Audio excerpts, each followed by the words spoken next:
오늘은 클립 스튜디오 단축키 설명하고 그리고 사과 그리기까지 같이 할 건데요. 클립 스튜디오는 사실 포토샵보다는 범용성이 떨어져가지고 사람들이 입문자들이 특히 이제 시작하시기 어렵다고 하시더라고요. 그래서 입문자용으로 단축키 제가 이제 만들어왔고 이거를 같이 실전에서 쓰는 연습까지 같이 할 거예요. 클립 스튜디오 단축키 제일 많이 쓰는 거 일단 설명부터 먼저 할게요. I는 사실 스포이드인데 이거는 모든 툴에서 다 똑같죠. 포토샵이나 일러스트레이터 같은 거 전부 다 I. 스포이드 하면은 색깔 이렇게. K는 무빙 툴인데요.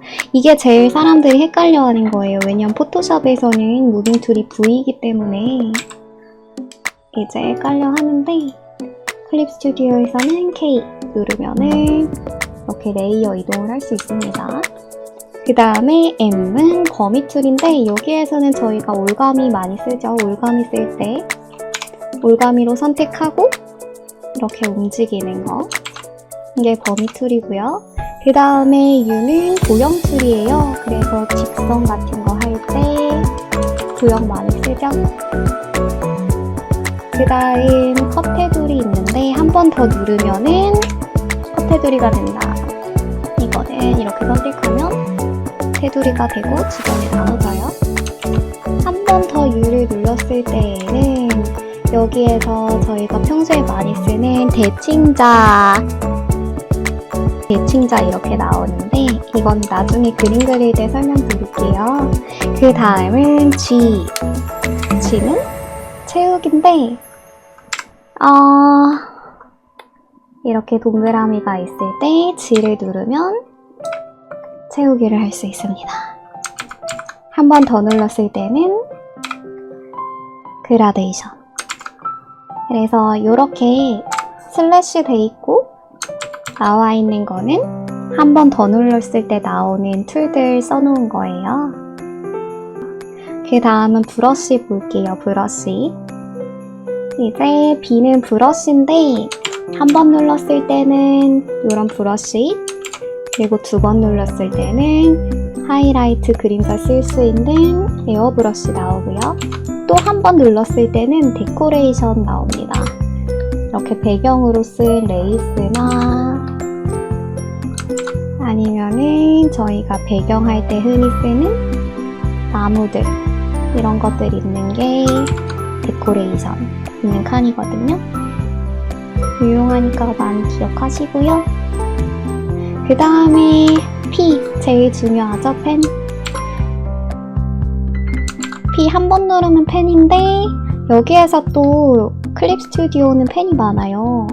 캘리그래피 펜 이렇게 있고 효과선용 펜 아니면 거친 펜, 마커도 있어요. 그런데 여기에서 P를 한 번 더 누르게 되면은 연필로 넘어갑니다. 그래서 연필, 연한 연필 여기도 슬래시 넣어놨고요. 그 다음은 펜이나 브러쉬 같은 거 할 때 단축키로 크기 키웠다가 줄였다 하는 거, 이거는 P 옆에 있는 거 크기 줄이기, 크기 키우기. 그 다음에 저희 많이 쓰는 게 마법봉인데요. 이것도 포토샵이랑 똑같아요. W 누르면은 이렇게 선택이 되는데 제가 선택을 해볼게요. 곰돌이 밖을 이렇게 선택을 해요.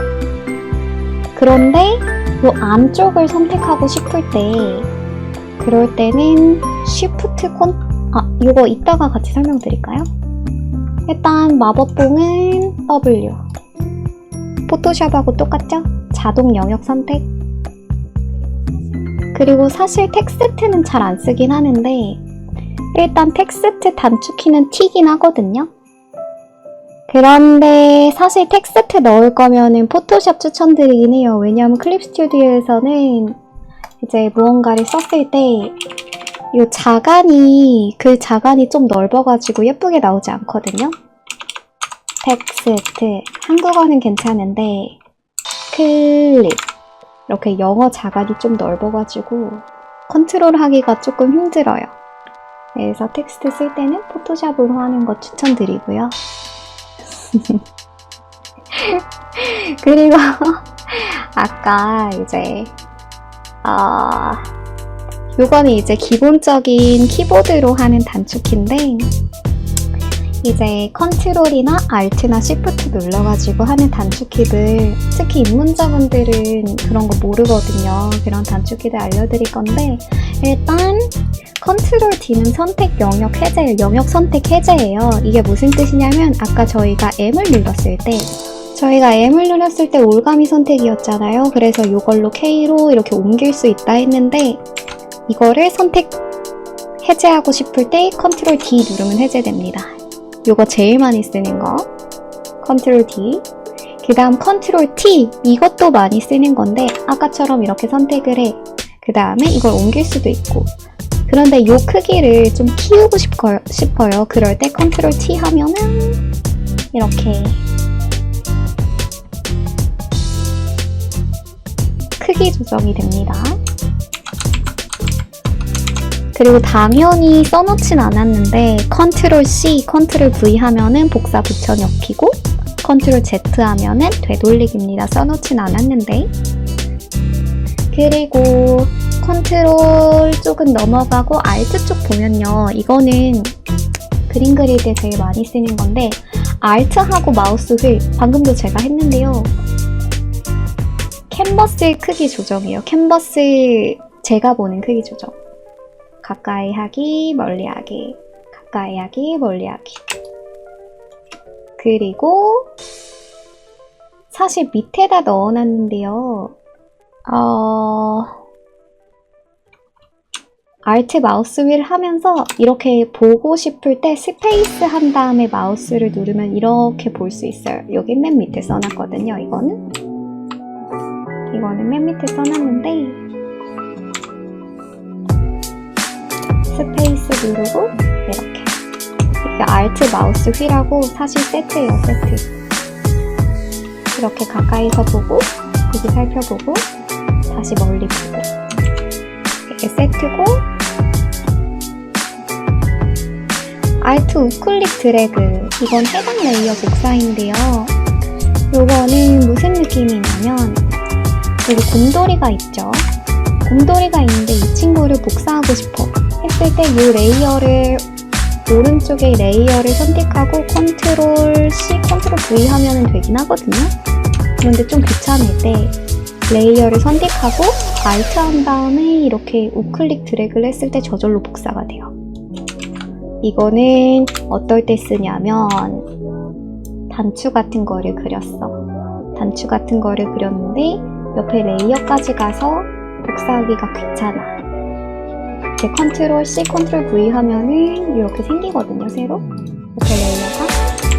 귀찮을 때 이거를 알트, 우클릭, 드래그 하면 새로 나옵니다. 계속. 이거는 조그만 애들 그릴 때 도움이 되는 친구들이고, 시프트 마우스 휠. 이거는 사람들이 좀 많이 몰라요. 시프트 마우스 휠은 이렇게 캔버스의 각도가 돌아가는 거거든요. 이게 왜 필요하냐면 사람들이 그림을 그릴 때 이제 자기가 편한 그림 방향이 있어요. 이제 그림 방향이 있는데 저 같은 경우는 이런 식으로 선을 쓰는 게 편하거든요. 이런 식으로. 그런데 이렇게 선을 그려야 돼. 그럼 저는 좀 불편해요. 선을 쓸 때도 여기가 두껍고 여기가 얇게 나오고 싶은데 반대로 그렸을 때는 그게 어려울 수 있거든요. 컨트롤이. 그럴 때 시프트하고 이렇게 돌려서 자기가 편한 방향으로. 미술학원에서 그림 그릴 때도 이렇게 종이 돌려서 그리거든요. 그렇게 할 수 있도록 클립 스튜디오에서도 종이 돌리는 기술이 됩니다. 그 다음에 Shift 컨트롤 I. 이거는 아까 말했던 건데 여기 아까 마법봉으로 이 친구를 선택 영역을 선택하잖아요. 그런데 반전된 영역을 선택하고 싶을 때 컨트롤 쉬프트 I를 누르면 반대가 선택이 돼요. 질문 좀 나중에 받을게요. 그래서 여기를 칠했죠? 이 곰돌이를 칠하고 싶어요. 그럼 컨트롤 쉬프트 I 이 곰돌이가 선택이 됩니다. 그럼 칠하면 이렇게 반전이에요. 이게 꽤 많이 쓰여요. 그래서 쉬프트 컨트롤 I 이거는 포토샵하고 단축키가 똑같긴 한데 많이 쓰이니까 기억해 두시고, 그리고 쉬프트하고 모든 것은 쉬프트를 누르면 일단 보정을 해줘요. 보정.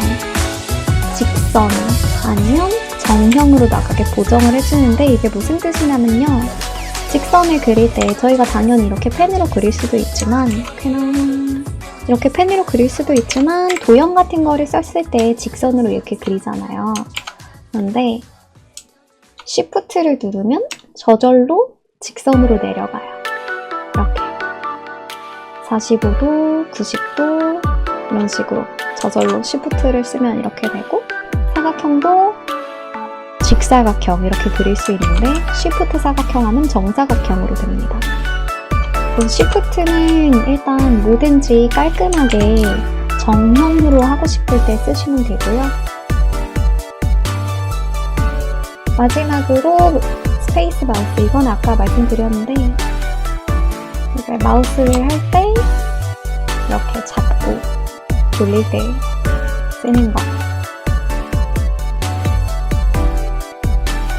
이 정도만 알아두시면 입문자 분들이 기억하시고 그림 그릴 때 문제 없으실 거예요. 이제 2탄에서 사과 그리기 같이 하면서 같이 실전해서 연습해 볼 건데요. 사과 그리기는 두 가지 버전으로 진행할 거예요. 하나는 수채화처럼 칠하는 거, 그리고 다른 하나는 애니메이션처럼 칠하는 거, 이렇게 진행하겠습니다.